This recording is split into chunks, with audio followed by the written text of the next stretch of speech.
नमस्कार साथियों। तो साथियों, आज की क्लास हमारी बहुत इंपॉर्टेंट रहने वाली है और वो क्लास रहने वाली हमारी की राजस्थान सीईटी परीक्षा 2024 से की जो फर्स्ट शिफ्ट थी साथियों, 9 से लेकर 12 बजे वाली, उसका जो मॉडल पेपर है, यानी कि मॉडल पेपर क्या जो पेपर था एग्जाम का वो आ चुका है। आने के बाद उसका जो पूरा पेपर का सोल्व है वो भी आंसर की बोलते हैं वो आ चुकी है साथियों। ओके, पूरा पेपर मैंने सोल्व कर लिया है। सोल्व करके मैं आपको बता रहा हूँ साथियों। ओके साथियों, तो शुरू करते हैं। पूरे पेपर का 1 से लेकर 150 तक क्वेश्चन है। ओके, तो पूरी पेपर के क्वेश्चन नहीं है, जो हमारे जीके से रिलेटेड क्वेश्चन है उसके हैं। एक तो आपको सीधी बात बता दूं कि जो रीजनिंग वाले क्वेश्चन थे उसके बिल्कुल कम बता रहा हूँ साथियों। क्यों? क्योंकि इसमें पूरी नहीं हो पाई इसलिए क्लास में। ओके, तो इसकी जो पार्ट नंबर दूसरा शायद आ सकता है, आ भी नहीं सकता, क्योंकि रीजनिंग वाले क्वेश्चन रहे हैं सारे। जीके क्वेश्चन के साथ पूरे इसी क्लास में पूरे कर दिया हूँ साथियों। तो शुरू करते हैं क्लास को। क्लास शुरू करने से पहले आपसे छोटी सी रिक्वेस्ट है साथियों, एग्जाम स्टडी को सब्सक्राइब कर लीजिएगा, क्योंकि जो सेकंड वाली शिफ्ट है उसका आपका मॉडल पेपर है। मॉडल पेपर क्या आपको जो आंसर की वो भी इसी चैनल पर देखने को मिलेगी, और टेलीग्राम चैनल को ज्वाइन कर लीजिएगा, क्योंकि वहां पर आपको आंसर की मिल जाएगी साथियों। तो शुरू करते हैं। और साथियों, यदि कोई पर्सन आप में से गलती हो जाती है, कोई पर्सन बताने में कोई आंसर गलत हो जाता है तो माफ करना, क्योंकि जल्दीबाजी में मैंने आंसर की इसकी ढूंढी है, इसलिए माफ करना। और यदि आपको लगेगी कि सर ये गलत पर्सन है तो मुझे आप कमेंट बॉक्स में बताना, मैं उसकी कम्युनिटी पोस्ट कर दूंगा, या फिर टेलीग्राम ज्वाइन कर लो, वहां पर मैं इसकी पोस्ट कर दूंगा साथियों। एक बार और देख लूंगा तो कुछ गड़बड़ होगा तो बता देंगे साथियों। तो शुरू करते हैं।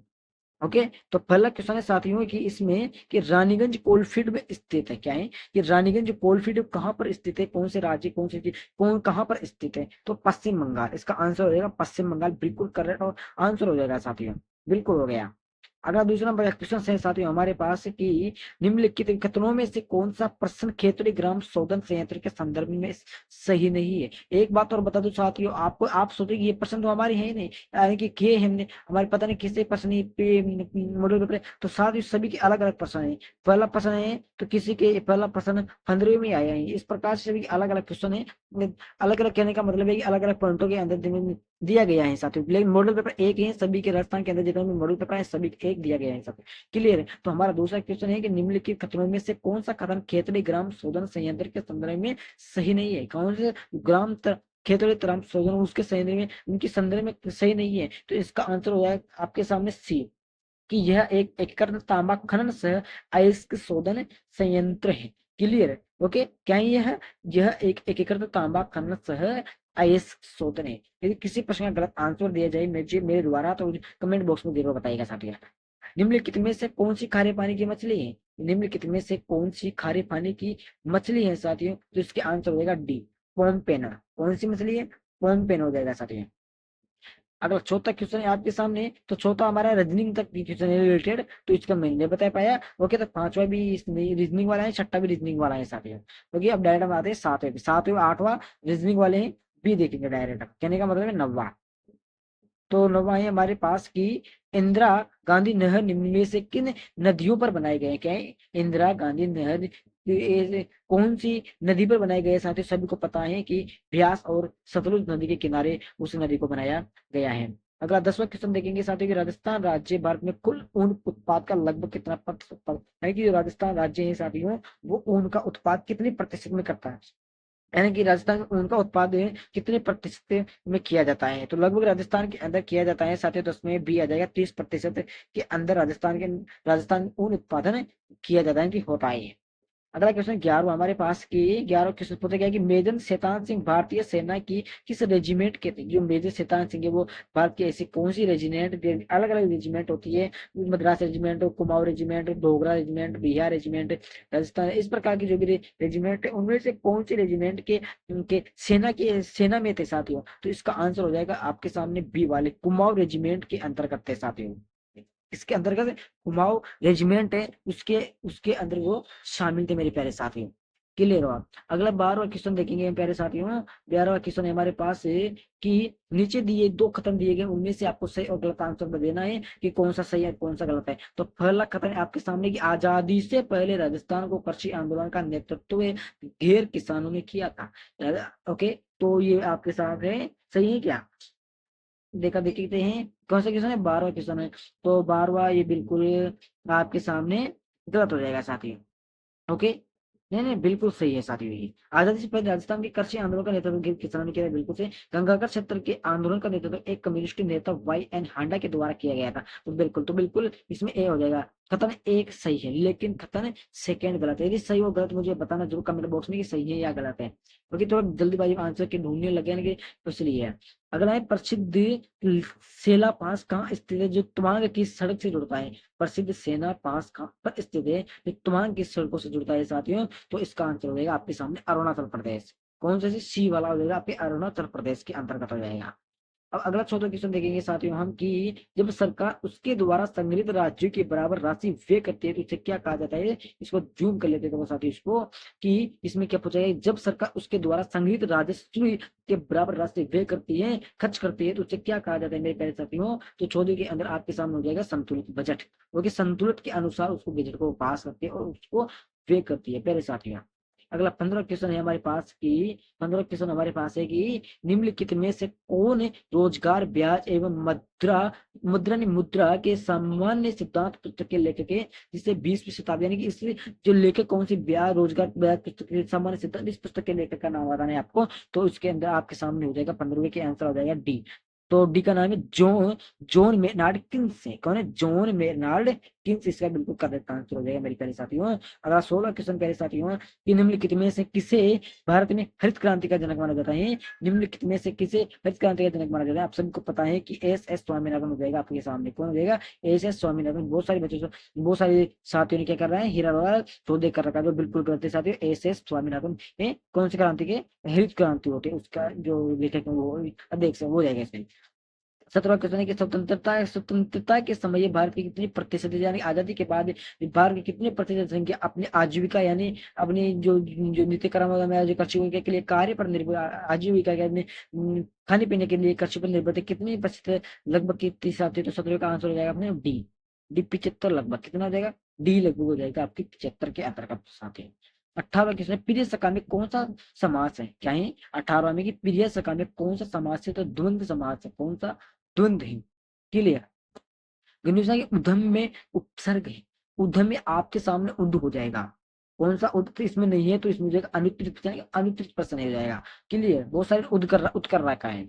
20वें की वासुदेव शब्द में प्रत्यय है, तो सभी को पता है अप्रत्यय हो जाएगा साथ में 20वें में। कौन सा, 20वें में सी सी सॉरी सॉरी सॉरी सॉरी इसमें हो जाएगा सी। हाँ बिल्कुल सही ना, सी हो जाएगा सर, बिल्कुल सही है। अब सामने 21वां प्रश्न आपके सामने हो जाएगा कि निम्नलिखित में से सुंदर शब्द, सुंदर के पर्यायवाची शब्द नहीं है। तो सभी को पता है कि रुचि भी है और कि बहुत सारे इसमें कंफ्यूज हो रहे हैं मेरे प्यारे साथियों। तो आपको कंफ्यूज करते नहीं होना है। इसका आंसर हो जाएगा ए, अनुत्तरित प्रश्न। कहने का मतलब ये है कि इसमें जो सारे दिए गए हैं वो सारे किसके हैं, जो ये सुंदर ही पर्यायवाची उसके सारे पर्यायवाची शब्द हैं साथियों। इनमें से एक भी ऐसा नहीं है कि नहीं है। इसमें पूछा गया है कि नहीं है, तो रुचिर भी है, बी भी है, सी भी है, डी भी है, रमे भी। तो सारे यदि कौन से सुने तो इसमें अनुचित प्रश्न हो जाएगा आपके सामने। क्लियर हुआ। 22वां के निम्नलिखित में शुद्ध शब्द है। इसमें बहुत सारे कंफ्यूज है मेरे प्यारे साथी कि कौन सा सही है और कौन सा गलत है। अब सबसे पहले कृपया, तो कृपया तो इस प्रकार से आता है प्यारे साथी। ओके, इसलिए ए भी गलत हो जाएगा आपके सामने। दूसरा नरक सही है। अब आपके सामने पर्याय आया है, तो पर्याय किस प्रकार से आता है लिखा हुआ, पर्याय मैं भूल गया यार। तो पर्याय आपके सामने आ जाएगा पर्याय, इस प्रकार से लिखा हुआ रहेगा। कार्यक्रम सही है, सदस्य सही है, तो बिल्कुल इस चीज के आंसर हो जाएगा आपके सामने 22वां है, तो 22वें में ए हो जाएगा। कौन सा, ई वाला। ओके, तो ये कृपया ई नहीं होगा इसमें यार। इसके सामने आपके कृपया और बी, ए और बी शुद्ध शब्द है। निम्नलिखित में से शुद्ध शब्द है तो नरक और ए, नरक कार्यक्रम डी। तो सी ई डी हो जाएगा इसके आंसर। कौन सा हो जाएगा, सी डी है, तो इसके अंदर हो जाएगा अनुचित प्रश्न हो जाएगा, क्योंकि सी सी और ई और डी इसमें दिया गया तो सी और ई इसमें है नहीं, इसलिए अनुचित प्रश्न में आ जाएगा साथियों ये। क्लियर हो जाएगा। 23वां प्रश्न के निम्नलिखित में शुद्ध वाक्य है। बिल्कुल बिल्कुल सरल वाक्य मेरे पैसे साथियों। 23वां बिल्कुल अच्छा है तो बी हो जाएगा इसमें। तो मैंने ये कहानी पढ़ी, ओके। तो 23वां गलत है क्या, 23वां इसमें अलग हो जाएगा आंसर मेरे पैसे साथियों। तो 23वें में निम्नलिखित शुद्ध वाक्य है, तो मैंने ये कहानी पढ़ी है, बिल्कुल ये हो जाएगा, बिल्कुल ये हो जाएगा साथियों। क्लियर हुआ। अगला क्वेश्चन देखेंगे साथियों हमें, ये जो 24 नंबर का है, तो इसमें दिया नीचे खत्म दिए दो खत्म है, तो सांसी एक क्या है, तो 24वां क्वेश्चन दिया गया है यहाँ पर, तो इसमें हो जाएगा आपके सामने सांसी एक घुमंतु जनजाति जो कि मुख्यतः भरतपुर जिले में पाई जाती है। बिल्कुल सही आंसर हो जाएगा। सांसी जनजाति के वीजा और मावा दो वर्ग है। बिल्कुल सही, तो सी। ओके, खतर ए भी सही है और बी भी सही है साथ ही।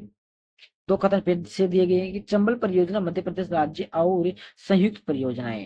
क्या हो जाएगा इसमें कि चंबल परियोजना एक मध्य प्रदेश राज्य राजस्थान की संयुक्त परियोजना, बिल्कुल सही आंसर हो जाएगा। माय ऊर्जा परियोजना राजस्थान उदयपुर के पास स्थित है, बिल्कुल गलत आंसर हो जाएगा। तो ए खतर ए सही है लेकिन बी सही नहीं है। ओके, आप अगला प्रश्न देखेंगे साथियों। अगला प्रश्न है 26 नंबर का कि निम्नलिखित में से कौन सी उच्चतम न्यायालय द्वारा की जाती है जो निचली अदालत के न्यायालय के क्षेत्र के अधिकार को रोकती है तथा उसके क्षेत्रफल में निहित करती है। तो 26वां तो ई हो जाएगा। ओके, कौन सा हो जाएगा? अनुचित प्रश्न है ये भी, क्योंकि सारे बिल्कुल सही आंसर हो जाएंगे इसके। अगला 26वां 27वां है, कौन सा नंबर का? 27वां। नंबर नहीं दिए गए इसलिए कंफ्यूज रहा में भी। नीली क्रांति संबंधित है, वह नीली क्रांति है तो मछली उत्पादन से संबंधित है। किससे? मछली उत्पादन से। तो आपसे पूछ रहे पीली क्रांति, तो पीली फूल से उत्पादन, इस प्रकार के संबंध आपको याद रखना है। अगला क्वेश्चन देखिए 28 नंबर का, कौन सा नंबर का? 28 नंबर का क्वेश्चन देखेंगे साथियों। 28 नंबर क्वेश्चन हमारे पास के मानव पूंजी निर्माण में कौन सी समस्या आ रही है? तो बढ़ती जनसंख्या आ रही है, बढ़ती का पलायन आ रही है, अपर्याप्त जनशक्ति नियोजन आ रहा है, निम्न शैक्षणिक मानक आ रहा है। इसलिए इसके आंसर आपके सामने क्या हो जाएगा साथियों? ABCD हो जाएगा। ABCD, तो बी इसका बिल्कुल करेक्ट आंसर हो जाएगा साथियों। 28 नंबर क्वेश्चन बी आपके सही आंसर हो जाएगा। तो आपसे पूछ लिया जाए 29वां क्वेश्चन पूछ लिया गया है आपसे, कौन सा मतलब 29वां क्वेश्चन? राज्य की चौका प्रणाली का मुख्य उद्देश्य क्या है? राजस्थान की जो चौका प्रणाली की है तो उसका उद्देश्य क्या रखा गया है? तो उसका उद्देश्य रखा गया है पशु पालने को बढ़ावा दिया गया है। पशु पालने को बढ़ावा में गायों को दिया गया है साथियों। अब ये नहीं पूछा गया कि गाय में कौन सी, तो ये आपको एक मिनट रुको, आपसे पूछ ले पशु पालन बढ़ावा दिया गया है, बिल्कुल हो जाएगा। तो कौन से पशु को, तो इसमें आपको सभी करना है। अब आपको ये नहीं कहा गाय नहीं करना है, भैंस नहीं करना है, बकरी नहीं करना है, भेड़ नहीं करना है, आपसे कुछ नहीं करना है, बस आपको सभी कर देना है। कोडिंग करने के बाद में कौन सा पसंद है ये, तो ये सामने आपके साथ डी वाला तो पशुपालन हो जाएगा इसमें 29वां क्वेश्चन। ओके, तो आपसे डी वाला क्वेश्चन आ गया। तो डी वाला क्वेश्चन है कि राजस्थान के थार रेगिस्तान में सामान्यतः के लिए टाका का पर्याप्त तकनीक है। तो बिल्कुल सरल आंसर है, कक्षा 6 का आंसर है। क्वेश्चन साथी ये कि वर्षा जल संग्रहण है उसको इकट्ठा करने के लिए किसका टाका का प्रयोग किया जाता है मेरे प्यारे साथी। अगला क्वेश्चन देखेंगे 31 नंबर का कि राजस्थान में खेती के क्षेत्र क्या है? राजस्थान में खेती के क्षेत्र का लगभग प्रतिशत, जो राजस्थान में उसमें खेती कितने प्रतिशत भाग में किया जाता है साथी मेरे प्यारे साथियों? तो इसमें की जाए 55%, 55% भाग पर ओनली पर कृषि की जाती है साथियों। 32वां क्वेश्चन है कि जब वो एक वस्तु को 73.60 को बेचा जाता है तो 25% की हानि होती है, वस्तु का लागत मूल्य क्या होगा? बिल्कुल आज 6ठी 7वीं 8वीं क्वेश्चन है मेरे पास साथियों, तो इसमें 92.80 हो जाएगा। 92 ये हो जाएगा इसमें, क्लियर हुआ। अगला क्वेश्चन देखिए 33 नंबर का मेरे पास साथियों। 33 नंबर क्वेश्चन है हमारे पास की एक बल्लेबाज अपनी 17वीं पारी में 90 रनों का स्कोर बनाता है। एक बल्लेबाज 17वीं पारी चल रही है, उसमें कितने 90 रन बना चुके हैं, जिसका औसत 3 बढ़ जाता है। औसत कितना मतलब 3 बढ़ जाता है। 17वीं पारी के बाद उसका औसत ज्ञात कीजिए। 17वीं पारी होगी, 18वीं पारी आएगी तो उसमें उसका औसतन कितना होगा मेरे प्यारे साथियों? तो 33वें का आंसर हो जाएगा बी। बी का 42 रन का स्कोर, 42 रन बन जाएंगे। कितने बन जाएंगे? 42 रन बन जाएंगे साथियों। ओके, 34वां क्वेश्चन है कि स्त्री धल्लादी से हुसैन का अनुपात, सॉरी 34वां ना 34वां सॉरी, रीजनिंग का पसंद जो मेरे को आ रही रीजनिंग में वो तो मैंने आपको बता दिया, जो मुझे नहीं आए हैं वो मैं आपको बाद में सोल्व करके एक बार एक सेपरेट वीडियो बनाकर दे दूंगा सर, क्योंकि मुझे भी इतना नॉलेज नहीं है रीजनिंग के बारे में और जीके के बारे में तो नॉलेज नहीं। फिर भी 35वां कि निम्नलिखित शब्दों के संधि विच्छेद का अवलोकन कर सही युग्मों की पहचान कीजिए। निम्नलिखित शब्दों की संधि विच्छेद करना है, उसका अवलोकन करना है, पहचान करना है। इसका अवलोकन करके किस प्रकार से हो जाएगा? 35 में आपके सामने उत्तर हो जाएगा ए वाला। ओके, तो ए वाला मिल जाएगा आपके सामने केवल ए और सी, ए सी और ई। ओके, निम्नलिखित सही गुणों की पहचान, तो सी और ई, तो सदैव सत और एव गुणों की पहचान कीजिए। तो इसमें आपके सामने सही संधि विच्छेद था, तो बिल्कुल इसमें प्रत्येक प्रति सही, प्रति एक सही है, तो सी और ई बिल्कुल सही युग्मों की पहचान कीजिए मेरे प्यारे साथियों। तो आपको इसमें करना है ए भी सही है और ए सही है इसमें, बस ए सही है, ए और बी सही है बस। ठीक है, ए और बी और डी, डी कहाँ पर इसमें? डी और ए गलत है, ए बी सी और डी, तो इसमें आपके सामने ए करना है सके। ओके, ए करना था, क्लियर हुआ। अगला क्वेश्चन है 36 नंबर क्वेश्चन देखेंगे साथ ही हम कि भारत सरकार के सांख्यिकी योजना एक कार्यक्रम कार्यान्वयन मंत्रालय अधीन निम्नलिखित में से कौन सा संगठन रोजगार और रोजगार का पंचवर्षीय सर्वेक्षण करता है? इसमें हो जाएगा NSSO। कौन करता है? NSS वो करता है साथ ही। अब अगला से क्वेश्चन देखेंगे साथियों हम कि किसी देश की कुल आय को उसकी जनसंख्या से विभाजित कर प्राप्त होने वाले परिमाण को क्या कहते हैं? तो उसको कहते हैं सकल आय। क्या कहते हैं इस पहले साथियों? उसको कहते हैं सकल आय। ओके, नहीं नहीं नहीं, सकल आय नहीं, प्रति व्यक्ति आय कहते हैं। क्या कहते हैं? प्रति व्यक्ति आय कहते हैं। 38वां क्वेश्चन है कि निम्नलिखित में से किस निधि संसद सरकार से किसी वे किए जाते हैं और संसद के प्राधिकार के बिना इसमें से कोई राशि आहरित नहीं की जा सकती है, तो उसे क्या कहते हैं? तो 38वीं में आपके सामने आंसर हो जाएगा डी, संकेत निधि। क्या कहते हैं पहले साथियों? संकेत नीति के नाम से उसको जाना जाता है। 39वां क्वेश्चन पहले साथियों हम इसको पढ़ना है। तो पहला कथन है कि सन 1993 शिकागो एक धार्मिक संसद का आयोजन किया था। बिल्कुल सही है। स्वयं विवेकानंद अपने विद्वतापूर्ण विख्यात उपस्थिति के ऊपर गहरा प्रभाव डाला। बिल्कुल 72 घंटों तक उन्होंने भाषण दिया था, लोगों को अचंभित कर दिया था। ओके, उन्होंने उद्घाटन भाषण के मुख्य बिंदु जीरो बिंदु थे। कहने का मतलब आध्यात्मिक और बौद्धिक के बीच एवं स्वस्थ संतुलन की आवश्यकता है। ओके, बिल्कुल सही आंसर रहेगा। अगला है कि 1897 उन्होंने रामकृष्ण मिशन की स्थापना की थी। बिल्कुल सही आंसर हो जाएगा। मिशन धार्मिक और सामाजिक, बिल्कुल सही हो जाएगा। दोनों आंसर तो इसमें होता है कि आपके सामने कथन एक और दो में सही है, सी आंसर हो जाएगा इसके सामने आपके सामने। कौन सा 39 नंबर क्वेश्चन था उसका आपके सामने हो जाएगा सी आंसर हो जाएगा। ओके, अगला क्वेश्चन 40 नंबर क्वेश्चन परेशान है कि 1943 में इंडियन नेशनल आर्मी में महिला रेजिमेंट की स्थापना किसने की थी? तो इनमें से किसी के नहीं है, तो इसमें जो अनुत्तरित प्रश्न हो जाएगा। ओके, तो इसकी स्थापना की थी लक्ष्मी स्वामीनाथन ने। ओके, लक्ष्मी स्वामीनाथन ने उसकी स्थापना की थी। अगला क्वेश्चन है 1889 में इन मेमोरियल नामक पेंटिंग किसके द्वारा बनाए गए थे? तो जोसेफ नोल पैटर्न के द्वारा बनाई गई। किसे? जोसेफ नोल पैटर्न के द्वारा उसकी इस जो पैटर्न थी वो बनाई गई थी पहले साथियों। अगला क्वेश्चन है कि हमारे पास 42 हुआ कि 1992 में बुदलियार आयोग की स्थापना की गई थी। तो किसके लिए की गई थी? तो माध्यमिक शिक्षा प्रणाली शिक्षा की जांच के लिए इसकी स्थापना की गई थी। साथ ही माध्यमिक शिक्षा प्रणाली यानी कि 10वीं तक माध्यमिक, तो 12वीं तक के जो होता है। 43वां क्वेश्चन है कि निम्नलिखित में से कौन से राज्य में राजधानी टाइगर रिजर्व स्थित है? इसको उत्तराखंड हो जाएगा साथी। कौन सा हो जाएगा? उत्तराखंड। बिल्कुल करेक्ट आंसर हो जाएगा। पहले साथ आपको घबराने के बाद में बिल्कुल सही आंसर बताऊंगा। 44 सरिस्का नेशनल पार्क मुख्य तो प्राइवेट सबको पता है, रॉयल बंगाल टाइगर के लिए, तो मैं सबको पता है, छोटे बच्चों को पता है आजकल का। अगला क्वेश्चन आपके सामने हो जाएगा कि निम्नलिखित में से कौन सा कथन, तो कौन सा प्रश्न साथी मेरी पहले साथी हुई है, तो आपके सामने ये प्रश्न का 45 नंबर क्वेश्चन हो जाएगा। ओके, तो 45 नंबर क्वेश्चन शायद मुझे आया नहीं था साथियों, तो मुझे ये ढूंढना पड़ेगा। एक बार मैं ढूंढ कर आपको कम्युनिटी पोस्ट होते हैं या फिर टेलीग्राम पोस्ट पर वहाँ पोस्ट कर दूंगा। एक बार आप वहाँ देख लीजिएगा साथियों। कि अब यहाँ में निम्नलिखित में से कौन सा ओडी फाइल के वेद विस्तार के अनुरूप नहीं है? ओके, कौन सा नहीं है साहब? वेद फाइल होती है ना, तो उसके लिए नहीं है। तो इसके सामने आ जाएगा MIDI। ओके, अनुरूप नहीं है, तो MIDI हो जाएगा इसका आंसर। बिल्कुल सही आएगा।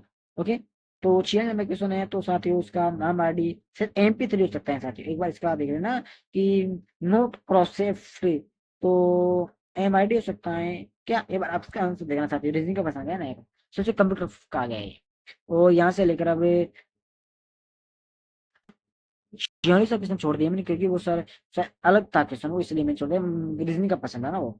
निम्नलिखित में से कौन सा प्रिंटर के किस्म नहीं है? जो लेजर पेंटर भी है, 3D पेंटर भी होता है, सब जानते हो, इंकजेट पेंटर भी है, डोटेलॉजिक पेंटर भी है, अंतरित प्रश्न है। तो इसके आंसर हो जाएगा साथियों आपके सामने शायद ई हो जाएगा। बिल्कुल करेक्ट आंसर हो जाएगा अनरित प्रश्न ई हो जाएगा। ओके, अगला है निम्नलिखित में से राजस्थान के किस जिले में बंथा नदी विलय हो जाती है? तो इसमें हो जाएगी साथियों आपके सामने 46 47 नंबर क्वेश्चन है ना ये, तो 49 नंबर का है क्या ये? ओके, तो इसमें सांबर जिला ही है क्या? ओके, तो बिल्कुल सांबर जिला है के सामने इसमें, सांबर जिला। ओके, 49 में सांबर जिला। 50 नंबर क्वेश्चन है कि निम्नलिखित में से कौन सा राजस्थान के शारदीय मानसून स्मरण में समर्पित नहीं है? तो 50 में कौन सा क्वेश्चन है? 50 नंबर क्वेश्चन है ना ये। तो स्थलीय उत्पत्ति के कारण हवा शुष्क हो जाती है, इसमें वर्षा प्रभावित होती है। इस अवधि में मानसून चक्रवात के संपर्क में आने के बाद वर्षा आती है। हिमालय को तुरंत एक अत्यधिक विकसित दबाव क्षेत्र की सतह में वर्षा को स्वाभाविक और समुद्री उच्च दबाव क्षेत्र से स्थलीय निम्न वायु हवा चलने में बातचीत बारिश होती है। ओके, यदि हवा नीचे से चलेगी तो ऊपर की बढ़ेगी, तो हवा तो बारिश हो जाएगी साथियों। और कौन सा सर्दी मानसून संदर्भ में सही नहीं है? सर्दी यानी कि सर्द की ऋतु में मानसून संदर्भ में नहीं है। तो ये मान लो कि उत्तर के अंदर अत्यधिक विकसित दबाव केंद्र सर्दी में प्रभावित करता है। ये भी इस अवधि में कुछ हवाएं भूमध्य सागर चक्रवात संपर्क में आने के बाद वर्षा लाती है, इसके कारण हवाएं शुष्क यानी कि ठंडी से प्रभावित होती है। शायद इसके अंदर भी हो जाएगा साथियों। ओके, इस अवधि में कुछ हवाएं भूमध्य सागर चक्रवात संपर्क में आने के बाद वर्षा लाती है, इसमें ये हो जाएगा। ओके, 51 नंबर क्वेश्चन देखेंगे साथियों हम। 51 नंबर क्वेश्चन हमारे पास इन दो शहरों में जंतर मंतर स्थित है, तो जयपुर और आगरा में। सोचो जयपुर और दिल्ली में। ओके, जयपुर और दिल्ली हो जाएगा इसका आंसर मेरे को। ओके, अगला क्वेश्चन है कि निम्नलिखित में से कौन राष्ट्रीय मानवाधिकार आयोग के अध्यक्ष की नियुक्ति करने के लिए गठित समिति में सम्मिलित नहीं है? तो इसका आंसर है डी, भारत के मुख्य न्यायाधीश। 52 नंबर का क्वेश्चन है, तो 52 नंबर में आपका डी हो जाएगा साथी। ओके, अगला क्वेश्चन 53 नंबर का कि राज्य सूचना आयोग की अपनी वार्षिक रिकॉर्ड किसको प्रस्तुत करता है साथियों? तो 53 नंबर के क्वेश्चन आपके सामने रहेगा ए, इसको राज्य सरकार। ओके, अगला 54 नंबर का क्वेश्चन देखेंगे पहले साथियों हम। तो 54 नंबर का क्वेश्चन है, तो ये मुझे थोड़ा अटपटा सा लगा, इसलिए मैंने इसका ध्यान नहीं दिया। ओके, तो 55 नंबर के क्वेश्चन देखेंगे साथियों हाँ, कि निम्नलिखित में से कौन राजस्थान के लोकायुक्त के न्यायाधिकार क्षेत्र में आते हैं? तो इसमें आ जाएगा आपके सामने मुख्यमंत्री हो जाएगा। ओके, बिल्कुल करेक्ट आंसर हो जाएगा 55 के अंदर मुख्यमंत्री। ओके, अगला क्वेश्चन देखेंगे पहले साथियों हम, खत्म। ओके, तो भारत की स्वतंत्रता से तुरंत पहले अंग्रेजी शासन द्वारा ये घोषणा की थी कि भारत पर उनके राज्य के समाप्त होने पर रजवाड़ों पर प्रभुत्व समाप्त नहीं होगा। ये 56 नंबर का क्वेश्चन है ना साथियों ये। ओके, तो 56 नंबर में आपके सामने हो जाएगा प्रस्तुत समय। तो 56 नंबर में तो सी, और तो सी क्या बात से मतलब बिल्कुल सही है। अंग्रेजी राज का ये नजरिया था रजवाड़े की अपनी मर्जी से चाहे तो पाकिस्तान या भारत में शामिल हो जाए, फिर अपना स्वतंत्र अस्तित्व बनाए रखें। बिल्कुल सही आंसर हो जाएगा।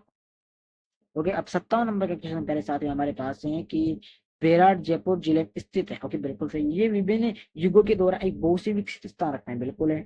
ये महाभारत के काल के दौरान मत्स्य क्षेत्र की जो राजधानी था, बिल्कुल है। सम्राट अशोक के काल की शिलापट्टिका भी यहाँ मिलती है, बिल्कुल सही है। रशिया से हो जाएगा पहले साथी। 57 क्वेश्चन है, तो इसमें बिल्कुल सही आंसर होगा ए। ओके, ए हो जाएगा। खतन एक सही है, लेकिन खतन बी गलत है। ओके, ये नहीं है। ओके, 58 नंबर क्वेश्चन मेरे पास आती हूँ कि सन 1453 में किसने किसने मंदोर का मारवाड़ से कब्जा कर लिया था? पुत्र राय मिलकर मारवाड़ के राजा थे। तो महाराणा कुंभा। किसने? महाराणा कुंभा ने मारवाड़ पर कब्जा कर लिया था, और उसका पुत्र था, उसकी विवाह किससे किया था? सर इसका पुत्र का विवाह मारवाड़ के राजकुमार उससे किया था सर, श्रीदत्त उसकी पुत्री का नाम। और क्या नाम है? श्रीदत्त शायद, लगभग मेरे हिसाब से मुझे याद है अब तो। और ये आगे निम्नलिखित में से किस मंत्रालय चरित्र प्रमाण का नियम 2023 लेके किया गया? तो इसमें आपके सामने शायद हो सकता है वाणिज्य उद्योग मंत्रालय। ठीक है, इस पर आगे बात देख लीजिएगा सर की। अब 66वां क्वेश्चन, अप्रैल 2024 में निम्नलिखित में से किसके कारण सिएरा लियोन में राष्ट्रीय आपातकाल की घोषणा की गई थी? तो जोम्बी मादक द्रव्य यानी कि जो ड्रग्स होता है ना, ड्रग्स। ओके, ड्रग्स उसके संदर्भ में इसके वो किया था। ओके, क्लियर हुआ। अगला क्वेश्चन में जाएंगे। 61 नंबर का क्वेश्चन है साथ में हमारे पास की, राजस्थान में कंजर जनजाति है अधिकतर कोटा, बूंदी, बारा, झालावाड़, भीलवाड़ा, उदयपुर, अजमेर और अलवर इलाके में पाई जाती है साथ ही। तो इसका करेक्ट आंसर हो जाएगा सी। सो डी हो जाएगा। खत्म, एक और खत्म दोनों ही गलत है। ये क्या? खत्म दोनों ही गलत हो जाएगा। 62 नंबर क्वेश्चन हमारे पास की कि 2011 की जनगणना के अनुसार निम्नलिखित में से राजस्थान के किस जिले में महिला साक्षरता सबसे कम है? तो इसका आंसर हो जाएगा बाड़मेर। बाड़मेर हो जाएगा सभी। अगला क्वेश्चन है 23 नंबर का, तो उसमें आपके सामने सी करना है आपको, इसमें तो सी हो जाएगा।